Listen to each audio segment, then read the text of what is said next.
What is a cell? What is a cell? Cell क्या है? तो cell is the fundamental structural and functional unit of all living organisms. तो cell functional और structural unit है सारे living organisms का। अब लिविंग ऑर्गेनिजम्स को हम लोग दो टाइप में क्लासिफाई करते हैं on the basis of number of cell. Number of cell के बेसिस पे हम लोग लिविंग ऑर्गेनिजम्स को दो टाइप में क्लासिफाई करेंगे। पहला मल्टी सेलुलर और दूसरा यूनिसेलुलर। मल्टी सेलुलर एक से ज़्यादा सेल और यूनिसेलुलर एक सेल। अब unicellular organisms are capable of independent existence. Unicellular organisms independent existence में भी कैपेबल हैं और इसेंशियल फंक्शंस ऑफ लाइफ को परफॉर्म करने में भी वो कैपेबल है। ठीक है। अब हम लोग लिविंग ऑर्गेनिजम्स को एक और पार्ट में डिवाइड करते हैं, मतलब एक और पार्ट में क्लासिफाई करते हैं on the basis of structural organization of cell. Structural organization of cell के बेसिस पे अगर लिविंग ऑर्गेनिजम्स को हम लोग क्लासिफाई करेंगे तो प्रोकैरियोट्स पहला और यूकैरियोट्स दूसरा, हम लोग इन दोनों पार्ट्स में उसे क्लासिफाई करेंगे। पर इसको हम लोग आगे पढ़ेंगे। अभी हम लोग को सेल का डिस्कवरी पढ़ना है, डिस्कवरी ऑफ सेल। सेल को डिस्कवर किसने किया, कैसे किया और कब किया। तो सेल का डिस्कवरी सेल का डिस्कवरी इन 1665 में रॉबर्ट हुक ने किया। एक ब्रिटिश साइंटिस्ट रॉबर्ट हुक ने 1665 में सेल का डिस्कवरी किया अंडर अ माइक्रोस्कोप के अंडर किया। जाहिर सी बात है माइक्रोस्कोप के अंदर ही होगा। तो उसने एक थिन स्लाइस ऑफ कॉर्क को लिया, thin slice of cork under his microscope and he observed a Honey comb like structure. और एक हनी कॉम्ब लाइक स्ट्रक्चर को उसने ऑब्जर्व किया माइक्रोस्कोप के अंडर एक स्लाइस ऑफ कॉर्क में। तो उस टाइनी यूनिट्स को उसने क्या नेम किया, सेल नेम किया। तो स्लाइस ऑफ कॉर्क को जिस स्लाइस ऑफ कॉर्क को रॉबर्ट हुक ने एनालाइज किया उसमें उसने सबसे पहले डेड सेल देखा।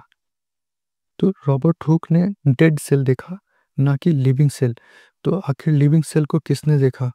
तो लिविंग सेल को एंटोन वैन लीeuwenhoek ने सबसे पहले डिस्कवर किया इन द ईयर 1674। 1674 में एंटोन वैन लीeuwenhoek ने सबसे पहले लिविंग सेल को डिस्कवर किया और उसका नेम किया एनिमल क्यूल्स। जैसे कि टाइनी एनिमल्स, उसका नेम एनिमल क्यूल्स या टाइनी एनिमल्स किया, जिसको हम लोग आज बैक्टीरिया कहते हैं। तो एंटोन वैन लीeuwenhoek ने 1674 में लिविंग सेल्स को देखा या फिर डिस्कवर किया। रॉबर्ट हुक ने 1665 में डेड सेल को डिस्कवर किया। अब डिफरेंस ये होता है कि एंटोन ने उसे सेल नेम नहीं किया, एनिमल क्यूल्स नेम किया, और रॉबर्ट हुक ने सेल वर्ड को नेम किया। वो अलग बात है कि उसने डेड सेल डिस्कवर किया लेकिन सेल वर्ड को नेम किया, जो कि आज यूज होता है। उसके बाद इन 1831 में रॉबर्ट ब्राउन ने डिस्कवर किया। क्या डिस्कवर किया रॉबर्ट ब्राउन ने 1831 में? तो 1831 में रॉबर्ट ब्राउन ने न्यूक्लियस को डिस्कवर किया। इन 1831 रॉबर्ट ब्राउन डिस्कवर्ड न्यूक्लियस।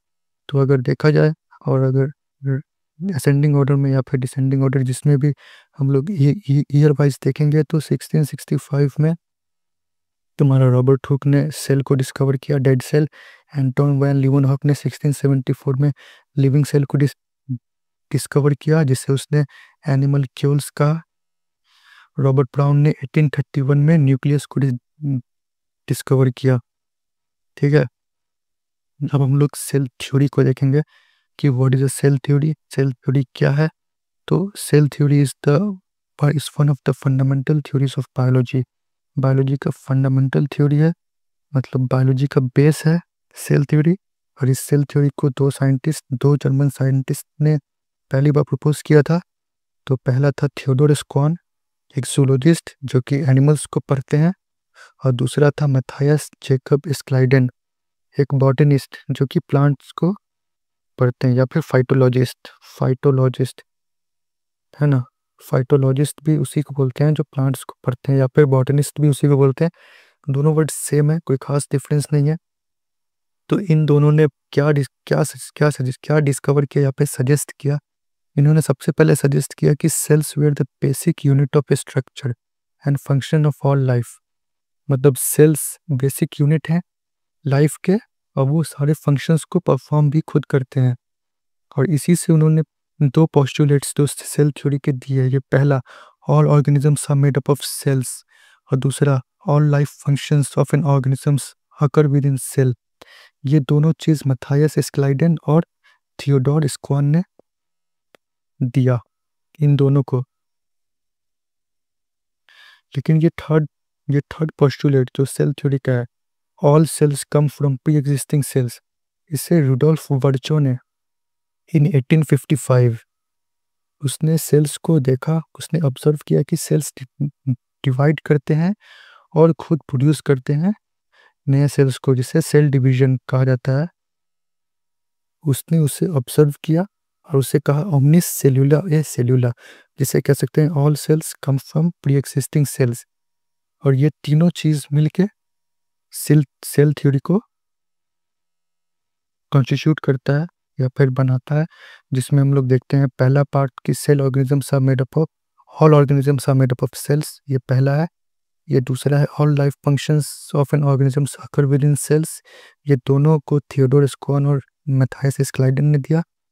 और all cells come from pre existing cells, इसको रुडोल्फ बर्चो ने इन 1855 एडिशनली ऐड किया। तो इन तीनों साइंटिस्ट को मिला के ये एक पोस्टुलेट, ये तीन इसका पोस्टुलेट क्रिएट हुआ, जिसको हम लोग सेल सेल थ्योरी कहते हैं। अब हम लोग अगर सेल की डाइवर्सिटी को देखें कि सेल कितने डाइवर्स होते हैं या फिर कितने शेप्स में आते हैं, कितने साइजेस में आते हैं, और वो कौन कौन सी एक्टिविटीज परफॉर्म करते हैं, तो सेल जैसे जैसे उनका शेप्स चेंज होता है या फिर साइजेस चेंज होता है, तो उनकी एक्टिविटीज भी चेंज हो जाती है।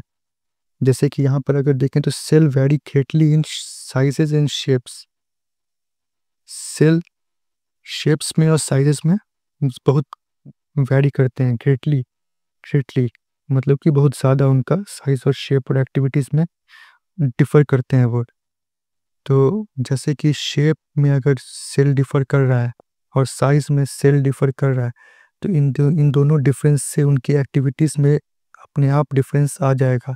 अब एग्जांपल के तौर पे हम लोग देखते हैं नर्व सेल मैसेजेस को कैरी करता है, इसलिए उसके पास लॉन्ग एक्सटेंशंस होता है। लॉन्ग एक्सटेंशंस इसलिए होता है ताकि वो बहुत सारे मैसेजेस को एक साथ पास कर सके एट वंस, एक टाइम में। अब अगर हम लोग पॉलन ग्रेन्स के देखें, जैसे कि पॉलन ग्रेन्स को हम लोग अगर यहाँ पर देखते हैं, ये पॉलन ग्रेन्स हो गया। तो ये पॉलन ग्रेन्स में ऐसे होते हैं, वो स्पाइक्स होते हैं पॉलन ग्रेन्स में। पॉलन ग्रेन्स एक तरह का सेल है। पोलन ग्रेन क्या है? तो पोलन ग्रेन एक तरह का सेल है और उसमें इस तरह के स्पाइक्स होते हैं। वो स्पाइक्स क्या मतलब किस में हेल्प करते हैं? तो वो स्टिकी होते हैं और स्टिक करते हैं। वो किस में स्टिक करते हैं? तो इंसेक्ट्स में स्टिक करते हैं, सच एज बीज या फिर वैस, है ना। इस तरह के इंसेक्ट्स में वो स्टिक करते हैं। और क्यों स्टिक करते हैं? ताकि वो पॉलिनेट कर सकें, तो वो इंसेक्ट पॉलिनेट कर सकें उस पॉलन ग्रेन को। तो पॉलन ग्रेन भी एक सेल है, वो भी एक साइज में या फिर शेप में डिफर कर रहा है, तो एक्टिविटीज में भी डिफर कर रहा है। लेकिन कुछ कॉमन एक्टिविटीज जो सारे सेल के अंदर होते हैं वो सेम होते हैं, सर्टेन होते हैं और सेम होते हैं।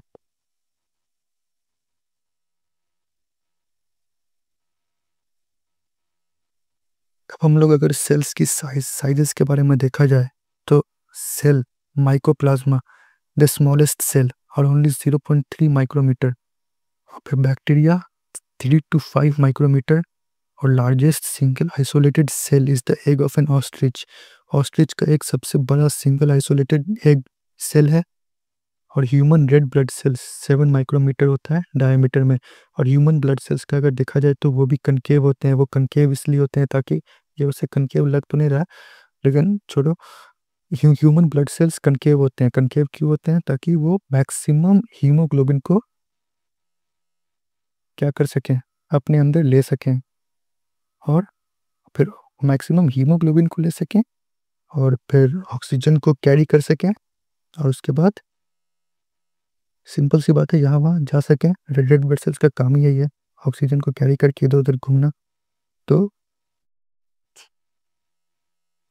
उसके बाद हम लोग देखेंगे आगे तो cells that have membrane born nucleus are called eukaryotic cells. जैसे कि आप पहले पढ़े थे कि सेल्स का या फिर लिविंग ऑर्गेनिजम्स का हम लोग दो मतलब कि लिविंग ऑर्गेनिजम्स का हम लोग के पार्ट्स पढ़े थे on the basis of structural organisation. और स्ट्रक्चरल ऑर्गेनाइजेशन के बेसिस पे हम लोग लिविंग ऑर्गेनिजम्स का दो टाइप पढ़े थे। उसमें पहला हम लोग टाइप पढ़े थे यूकैरियोटिक और दूसरा टाइप पढ़े थे हम लोग प्रोकैरियोटिक। तो वही चीज़ यहाँ पर है।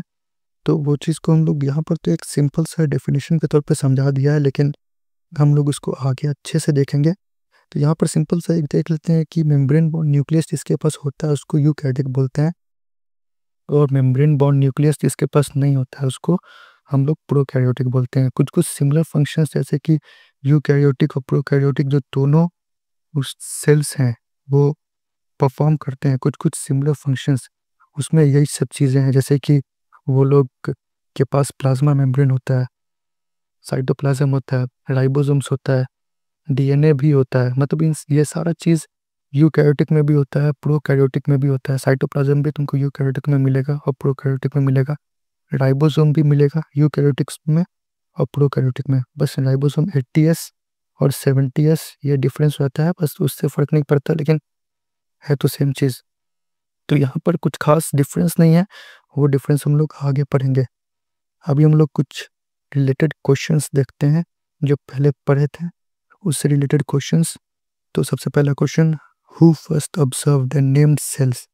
सेल्स को पहले किसने ऑब्जर्व किया और नेम किया इन 1665। तो सिंपल सा है, एंटोनी वैन लीeuwenhoek ने तो डिस्कवर किया सेल्स को, पर उसने लिविंग सेल्स को डिस्कवर किया। रॉबर्ट हुक ने सेल को नेम किया, इसने लिविंग सेल को डिस्कवर किया लेकिन नेम क्या किया, एनिमल क्यूल्स किया। तो इसका आंसर क्या हो जाएगा, इसका आंसर हो जाएगा रॉबर्ट हुक। रॉबर्ट हुक ने नेम सेल को नेम भी किया और 1665 ईयर में भी किया।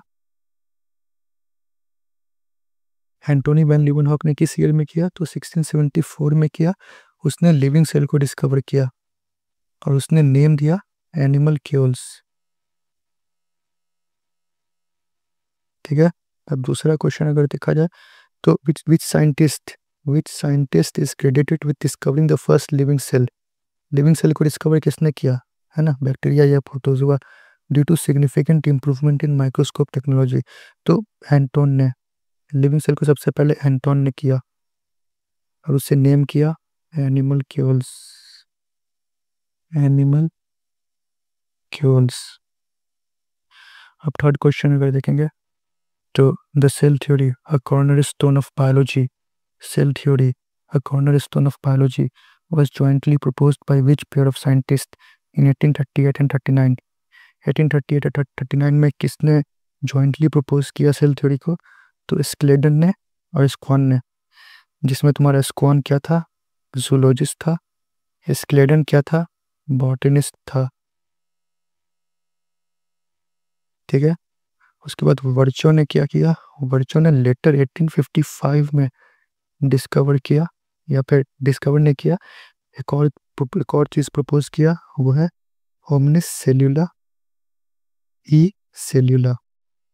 ठीक है, तो होमिनिस सेल्यूला सेल्यूला। तो इस क्वेश्चन का आंसर तुम्हारा स्क्लेडन एंड स्क्वान है कि जॉइंटली प्रपोज 1838 और 1839 में दो जर्मन साइंटिस्ट ने किया।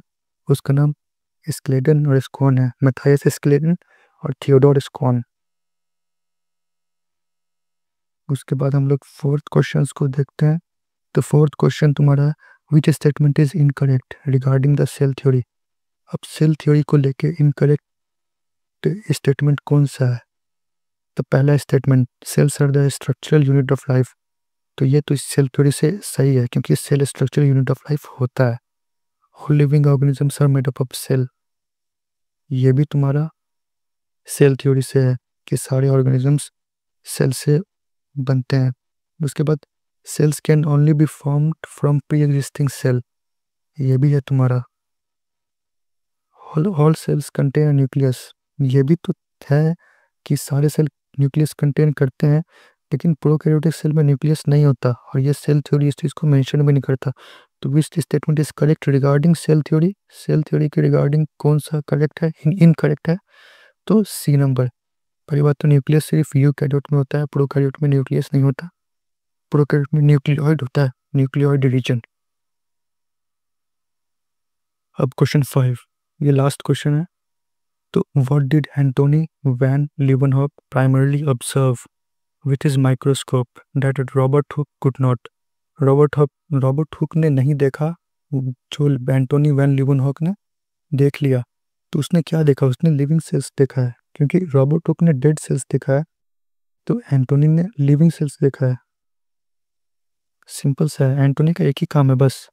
एंटोनी ने बस एक ही चीज़ देखा है, वो है लिविंग सेल्स, और उसने उसे नेम किया है एनिमल क्यूल्स। उसका और कोई काम नहीं है। बस एक और चीज़ है उसका, 1674 में देखा है उसने, या फिर मेरा डेट शायद सही है, कंफर्म देख लेंगे एक बार। और रॉबर्ट हुक ने डेड सेल देखा है, लेकिन रॉबर्ट हुक ने एक और इम्पोर्टेंट चीज़ किया है, उसने सेल को नेम किया है, सेल वर्ड को नेम किया है, जो कि एंटोनी ने नहीं किया है। ठीक है, बस इतना ही।